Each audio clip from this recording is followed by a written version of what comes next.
All of you. जय हिंद। Welcome to my YouTube channel. मैं अजय रावल आपके समक्ष लेकर आया हूँ क्लास 11th इतिहास विषय चैप्टर 3rd एंड 4th का क्विज। शुरू करने से पहले आप मेरे चैनल योर डेस्टिनेशन को सब्सक्राइब जरूर कीजिए ताकि लेटेस्ट वीडियो की सूचना आपको समय समय पर मिल सके। यदि वीडियो पसंद आए तो लाइक और शेयर जरूर कीजिए। आप भी इस क्विज में पार्टिसिपेट कर सकते हैं। वीडियो के अंत में आपको डिस्क्रिप्शन में इस क्विज की लिंक दी जाएगी, तो आप स्वयं भी अपना अवलोकन जरूर करें। अभी तक आपने YouTube पर कई सारे वीडियोस देखे होंगे, लेकिन मैंने एक नया अभिनव प्रयास किया है, तो निश्चित ही यह आपको पसंद आएगा। जैसा कि स्क्रीन पर आप देख पा रहे हैं, कक्षा 11th आर्ट्स इतिहास क्विज अनुभाग 2 चैप्टर 3rd एंड 4th। 3 महाद्वीपों में फैला हुआ साम्राज्य रोम साम्राज्य एवं इस्लाम का उदय एवं विस्तार। ठीक है, तो क्विज शुरू करें हम। स्टार्ट। सबसे पहले आपको अपना नाम लिखना है, जो भी आपका नाम, जो स्कूल और मोबाइल नंबर आपके जो भी हो। ठीक है, स्टार्ट क्विज पर जाएंगे।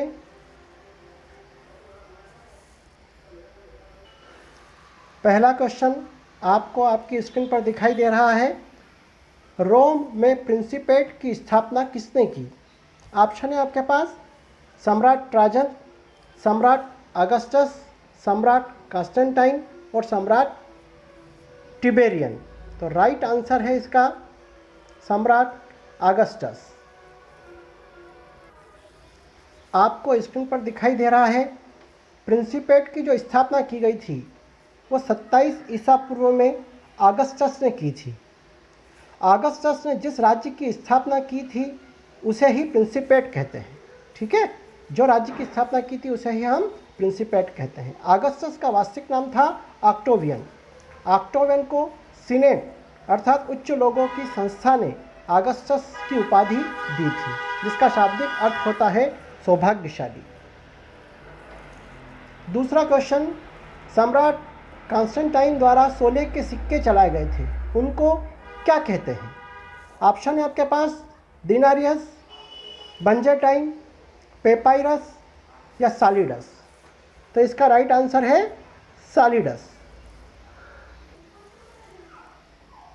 सम्राट कॉन्स्टेंटाइन ने जो सोने के सिक्के चलाए थे उन्हें सालिडस कहा जाता था, जिसका वजन 4.5 ग्राम शुद्ध सोने का होता था। ठीक है, यह 306 ईस्वी में रोम का शासक बना था। जो सम्राट कॉन्स्टेंटाइन था यह 306 ईस्वी में रोम का शासक बना था, और इसके शासनकाल में ही ईसाइयों पर जो अत्याचार हो रहे थे उन पर रोक लगी थी, और इसने स्वयं भी ईसाई धर्म स्वीकार किया था। ठीक है, तीसरा क्वेश्चन आपकी स्क्रीन पर दिखाई दे रहा है। एक सरकंडे जैसा पौधा जिससे लेखन सामग्री तैयार की जाती है उसे क्या कहा जाता है? ऑप्शन है आपके पास प्रिंसेप, पैक्स, पेपाइरस या पेट्रस। तो राइट आंसर क्या है? पेपाइरस। स्क्रीन पर आपको आंसर भी दिखाई दे रहा है। एक सरकंडे जैसा पौधा जिससे लेखन सामग्री तैयार की जाती है उसे पेपाइरस कहा जाता था। आप इन क्वेश्चंस के जो आंसर बताए जा रहे हैं यह आप अपनी कॉपी में जरूर नोट करें, बहुत ही महत्वपूर्ण क्वेश्चन है। नेक्स्ट क्वेश्चन है आपका, शराब, जैतून का तेल तथा अन्य तरल पदार्थों की ढुलाई ऐसे मटकों या कंटेनरों में की जाती थी, उन्हें क्या कहा जाता था? ठीक है, प्रश्न आप समझ गए होंगे।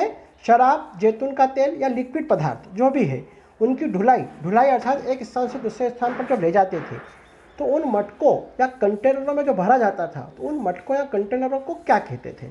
ऑप्शन है आपके पास ड्रेसल, एम्फोरा, पैट्रिस या मेपालिया। तो राइट आंसर है आपका एम्फोरा। जैसा कि आप चित्र में देख पा रहे हैं, ठीक है, जो चित्र में दिखाई दे रहा है इन्हीं को एम्फोरा कहा जाता है। इन्हीं में जो भी लिक्विड पदार्थ होता था उसको एक स्थान से दूसरे स्थान पर ले जाने के लिए इन एम्फोरा का प्रयोग किया जाता था। ठीक है, नखलिस्तान से क्या तात्पर्य है? नेक्स्ट क्वेश्चन आपकी स्क्रीन पर ऑप्शन है आपके जीवन चरित, मूर्ति पूजा, हरे भरे क्षेत्र या नरक। तो इसका राइट आंसर है हरे भरे क्षेत्र। नखलिस्तान से तात्पर्य है हरे भरे क्षेत्र होते हैं। हरे भरे क्षेत्र को ही हम नखलिस्तान कहते हैं और इन्हें हम स्टेपी प्रदेश के नाम से भी जानते हैं। नेक्स्ट क्वेश्चन आपको स्क्रीन पर दिखाई दे रहा है, पैगंबर मोहम्मद के प्रतिनिधि क्या कहलाते थे? ऑप्शन है आपके पास राजा, बादशाह, खलीफा या खराज। तो राइट आंसर है आपका खलीफा। आप स्क्रीन पर इसका आंसर देखिएगा, पैगंबर मोहम्मद के प्रतिनिधि क्या कहलाते थे? खलीफा, है ना, प्रतिनिधि अर्थात उनके उत्तराधिकारी। पैगंबर मोहम्मद की जब मृत्यु हो गई तो उसके बाद जो भी उनके प्रतिनिधि बने वो खलीफा के नाम से प्रसिद्ध हुए हैं। ठीक है, खलीफा शब्द का अरबी भाषा के खलब से बना हुआ है। ठीक है, ये अरबी भाषा के खलब शब्द से बना है जिसका शाब्दिक अर्थ होता है योग्य पुत्र। ठीक है, सबसे पहले जो खलीफा हुए हैं ये भी आपको पता होना चाहिए, ये भी कहीं ना कहीं वस्तुनिष्ठ क्वेश्चन में आ सकता है। अबू बकर, सबसे पहला जो खलीफा हुआ वो थे अबू बकर, जो पैगंबर मोहम्मद के प्रतिनिधि बने थे। नेक्स्ट क्वेश्चन है आपका, हिजरी संवत की शुरुआत कब हुई? ऑप्शन है आपके पास 612 ईस्वी, 622 ईस्वी, 628 ईस्वी या 632 ईस्वी। तो इसका राइट आंसर है 622 ईस्वी। हिजरी संवत की जो शुरुआत हुई थी वह 622 ईस्वी में हुई थी, जब पैगंबर मोहम्मद ने अपने अनुयायियों के साथ मक्का को छोड़ दिया था। ठीक है, मक्का को क्यों छोड़ा था? ये मक्का में ही रहते थे, किंतु इन्होंने जब मूर्ति पूजा का विरोध करना शुरू कर दिया, एक नए धर्म का इन्होंने नींव रखी, तो वहाँ के लोग नाराज हो गए थे क्योंकि इन्होंने मूर्ति पूजा का विरोध करना शुरू कर दिया था। ठीक है, तो पैगंबर मोहम्मद वहाँ से कहाँ चले गए थे? मदीना चले गए थे। और पैगंबर मोहम्मद का जिस वर्ष मदीना में आगमन हुआ उसी वर्ष से इस्लामिक कैलेंडर अर्थात हिजरी संवत की शुरुआत की गई थी। ठीक है, इनका जो कैलेंडर है, इस्लामिक कैलेंडर जो है, यह चंद्रमा पर आधारित है। ठीक है, अगला क्वेश्चन है आपका, अब्बासी क्रांति कब हुई थी? ऑप्शन है आपके पास 750 ईस्वी, 685 ईस्वी, 810 ईस्वी या 622 ईस्वी। तो इसका राइट आंसर है 750 ईस्वी। अब्बासी क्रांति 750 ईस्वी में हुई थी। अब्बासी क्रांति में उमय्यद वंश का पतन कर दिया था। याद रखिएगा, उमय्यद वंश का पतन हो गया था और एक नया राजवंश जिसका नाम था अब्बासी के नाम से वह राजवंश जाना जाता था। तो एक नया राजवंश अब्बासी नाम से जो प्रसिद्ध थे, उन्होंने वहाँ पर शासन शुरू कर दिया था। और यह कब हुआ था घटना? 750 ईस्वी में घटना घटी थी। इसे ही हम अब्बासी क्रांति कहते हैं। जूलियस सीजर कौन था? ऑप्शन है आपके पास, रोम का अधिनायक, यूनान का अधिनायक, मिस्र का अधिनायक या इटली का अधिनायक। ठीक है, तो अब यहाँ पर चारों ऑप्शन में आपको अधिनायक मिल रहा है। अधिनायक का अर्थ क्या होता है? डायरेक्टर, जिसके पास समस्त शक्तियाँ होती है। राज्य की समस्त शक्तियाँ जिस व्यक्ति के पास में होती है वो वहाँ का अधिनायक होता है। ठीक है, तो जूलियस सीजर कहाँ का अधिनायक था? रोम का अधिनायक था। तो राइट आंसर क्या है? रोम का अधिनायक। आंसर आप स्क्रीन पर भी देख पा रहे हैं। जूलियस सीजर रोम का अधिनायक अर्थात डायरेक्टर था। वह 46 ईसा पूर्व में रोम का शासक बना था। यह आपको याद रखना है। जूलियस सीजर रोम का अधिनायक कब बना या शासक कब बना? तो 46 ईसा पूर्व। ठीक है, तो शासक बनते ही उसने संपूर्ण शक्ति अपने हाथों में ले ली थी। ठीक है, और रोम की जो उस समय आर्थिक दशा काफ़ी खराब थी, तो इसने कई सारे सुधार कार्य भी किए थे। यह रोम का महान शासक की श्रेणी में इसकी गिनती होती है। नेक्स्ट क्वेश्चन है आपका, रोम किस नदी के किनारे बसा हुआ है? ऑप्शन है आपका बेतव नदी, नील नदी, टाइबर नदी या अमेजन नदी। तो राइट आंसर क्या है इसका? टाइबर नदी। रोम टाइबर नदी के पास आधुनिक इटली में स्थित है ना। वर्तमान में यह कहाँ स्थित है? इटली का एक महत्वपूर्ण नगर माना जाता है। इसे लीग ऑफ सेवन हिल्स, प्राचीन काल में इसे लीग ऑफ सेवन हिल्स भी कहा जाता था। 7 गांवों का एक समूह था, उसे लीग ऑफ सेवन हिल्स भी कहते हैं। नेक्स्ट क्वेश्चन बहुत ही महत्वपूर्ण है। रोमन साम्राज्य के राजनीतिक इतिहास के 3 खिलाड़ी किसे माना जाता था? ठीक है, 3 खिलाड़ी। ऑप्शन है आपके पास सम्राट, सीनेट, सीनेट का अर्थ होता है अभिजात वर्ग, और नागरिक। ठीक है, जो स्क्रीन पर अभी दिखाई नहीं दे रहा है, नागरिक। दूसरा ऑप्शन दे रखा है सीनेट, अभिजात वर्ग, सम्राट और हथियार। तीसरा ऑप्शन है आपका सेना, सम्राट और साम्राज्य। और चौथा ऑप्शन है आपका सम्राट, सीनेट और सेना, है ना। सीनेट को ही अभिजात वर्ग की जो एक संस्था होती है उसको सीनेट कहते हैं। ठीक है, तो अभिजात वर्ग भी आपको कोष्टक में लिखा हुआ दिखाई दे रहा है। तो इसका राइट आंसर क्या है? सम्राट, सीनेट और सेना। यह रोमन साम्राज्य के 3 खिलाड़ी माने जाते हैं, है ना। राजनीतिक इतिहास के ये 3 खिलाड़ी माने जाते हैं। स्क्रीन पर आपको दिखाई दे रहा है, पहला सम्राट, दूसरा सीनेट अर्थात अभिजात वर्ग और तीसरा सेना। नेक्स्ट क्वेश्चन है आपका, चरवाहे तथा अर्ध यायावर अपने साथ अवन के आकार की झोपड़ियां लेकर घूमते थे। इन झोपड़ियों को क्या कहा जाता था? आप प्रश्न बहुत अच्छी तरीके से समझ जाइए। चरवाहे तथा अर्ध यायावर, है ना। चरवाहे जो बकरियां और ये चराते हैं, ठीक है, और अर्ध यायावर जो कभी कभी एक स्थान से दूसरे स्थान पर भटकते हैं, है ना। यायावर का अर्थ आप सब जानते हैं, घुमक्कड़ी जीवन जीने वाले। तो ये अपने साथ अवन के आकार की झोपड़ियाँ, अवन देखा होगा आपने, ओवन की आकृति देखी होगी, है ना। तो इस प्रकार की जो झोपड़ियाँ होती है, इस प्रकार की वो रेडीमेड झोपड़ियाँ होती थी, उनको लेकर साथ चलते थे। तो उन झोपड़ियों को क्या कहा जाता था? ऑप्शन है आपके पास ड्रेसल, मेपनिया, मेपालिया और नाइट। तो राइट आंसर क्या है? मेपालिया। स्क्रीन पर आपको इसका राइट आंसर दिखाई दे रहा है, मेपालिया। चरवाहे तथा अर्ध यायावर अपने साथ अवन अर्थात ओवन के आकार की जो झोपड़ियां होती थी उसको साथ लेकर चलते थे, तो इन झोपड़ियों को मेपालिया कहा जाता था। नेक्स्ट क्वेश्चन है आपका, पैगंबर मोहम्मद ने स्वयं को खुदा का रसूल अर्थात संदेशवाहक कब घोषित किया?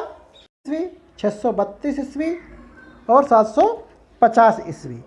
तो इसका राइट आंसर है 612 ईस्वी। पैगंबर मोहम्मद ने अपने आप को 612 ईस्वी में अल्लाह का रसूल, है ना, अल्लाह का रसूल का अर्थ होता है ईश्वर का संदेशवाहक, घोषित किया था। यहाँ मैं बताना चाहूँगा, उन्हें लगभग 40 वर्ष की उम्र में एक दिन 611 ईस्वी में जिब्राइल नाम का एक फरिश्ता अल्लाह का दिव्य संदेश लेकर उनको सपने में आया था और मूर्ति पूजा का उन्होंने विरोध किया था। तो धीरे धीरे पैगंबर मोहम्मद ने मूर्ति पूजा का विरोध करना शुरू कर दिया और 612 ईस्वी में स्वयं को अल्लाह का रसूल अर्थात ईश्वर का संदेशवाहक घोषित कर दिया था। अगला क्वेश्चन है आपका, रोमन में गणतंत्र की स्थापना कब हुई थी? ऑप्शन है आपके पास 509 ईसा पूर्व, 27 ईसा पूर्व, 284 ईसा पूर्व या 306 ईसा पूर्व। तो राइट आंसर है आपका 509 ईसा पूर्व। जैसा कि आप स्क्रीन पर देख पा रहे हैं, रोम में गणतंत्र की स्थापना 509 ईसा पूर्व हुई थी। अब उस समय वहाँ पर जो एक संस्था थी सीनेट, ये सीनेट शब्द कई बार आएगा आपका इस लेसन में। तो सीनेट एक शक्तिशाली संस्था थी और यह उच्च वर्ग की संस्था थी, मतलब इसमें उच्च वर्ग के लोग ही प्रतिनिधि बनते थे और इसकी जो सदस्य संख्या थी ये थी 300, है ना, 300 सदस्य इसमें थे। और इसके जितने भी सदस्य थे वो सब उच्च वर्ग के होते थे, ठीक है, और निम्न लोगों का यह शोषण करते थे। किंतु धीरे धीरे धीरे जब शोषण बहुत ज़्यादा बढ़ गया तो विरोध की स्थिति पैदा हो गई। तो इस विरोध की स्थिति को दबाने के लिए ही यह कानून बनाया गया और सबको समानता का अधिकार दिया गया था, ठीक है। अब हम आ गए हैं अपने अंतिम प्रश्न, पैगंबर मोहम्मद को अपनी जन्मभूमि छोड़ने के लिए क्यों विवश होना पड़ा, ठीक है। ऑप्शन है आपके पास, मूर्ति पूजा के विरोध के कारण, मूर्ति पूजा के समर्थन के कारण, या तो ऊपर के जो दोनों विकल्प है सही है या दोनों ही विकल्प गलत है। जो ऊपर के दो विकल्प दे रखे हैं या तो दोनों गलत है, ठीक है। तो इसका जो राइट आंसर है मूर्ति पूजा के विरोध के कारण, ठीक है। अभी मैंने आपको बताया था मूर्ति पूजा के विरोध के कारण ही उनको मक्का अपनी जन्मभूमि छोड़कर मदीना जाना पड़ा। इसका आंसर आप स्क्रीन पर देख पा रहे हैं, पैगंबर मोहम्मद को अपनी जन्मभूमि मक्का को मूर्ति पूजा के विरोध करने के कारण छोड़ना पड़ा और वह मदीना। यहाँ पर एक महत्वपूर्ण बात आप दिमाग में सेव कर लीजिएगा, मक्का में एक स्थान था काबा, एक बहुत पवित्र स्थल था जहाँ 360 मूर्तियों की पूजा की जाती थी। 360 मूर्ति अर्थात बुत जो मर जाते थे और उनके जो रहते थे तो उनको वहाँ पर रख दिया जाता था, तो उन बुतों की वहाँ पर पूजा की जाती थी। इसके अतिरिक्त यहाँ एक काला पत्थर भी था जिसकी विशेष पूजा की जाती थी, ठीक है। आज भी आपने देखा होगा मुस्लिम धर्म के लोग मक्का मदीना तीर्थ यात्रा के लिए जाते हैं, तो उस हमने जैसे ही सबमिट किया स्कोर आपके सामने दिखाई दे रहा है। 15 क्वेश्चंस टोटल थे और 15 ही अंक आप प्राप्त कर चुके हैं। 100% मार्क्स आपने प्राप्त करे हैं। तो निश्चित ही ये वीडियो आपको पसंद आया होगा। इस वीडियो में जो बताया गया क्विज है इसमें आप स्वयं भी पार्टिसिपेट कर सकते हैं। डिस्क्रिप्शन में इसकी लिंक दी गई है, आप भी स्वयं अपना अवलोकन कीजिए और इस वीडियो को ज़्यादा से ज़्यादा बच्चों तक पहुंचाने में योगदान दीजिए। धन्यवाद। जय हिंद।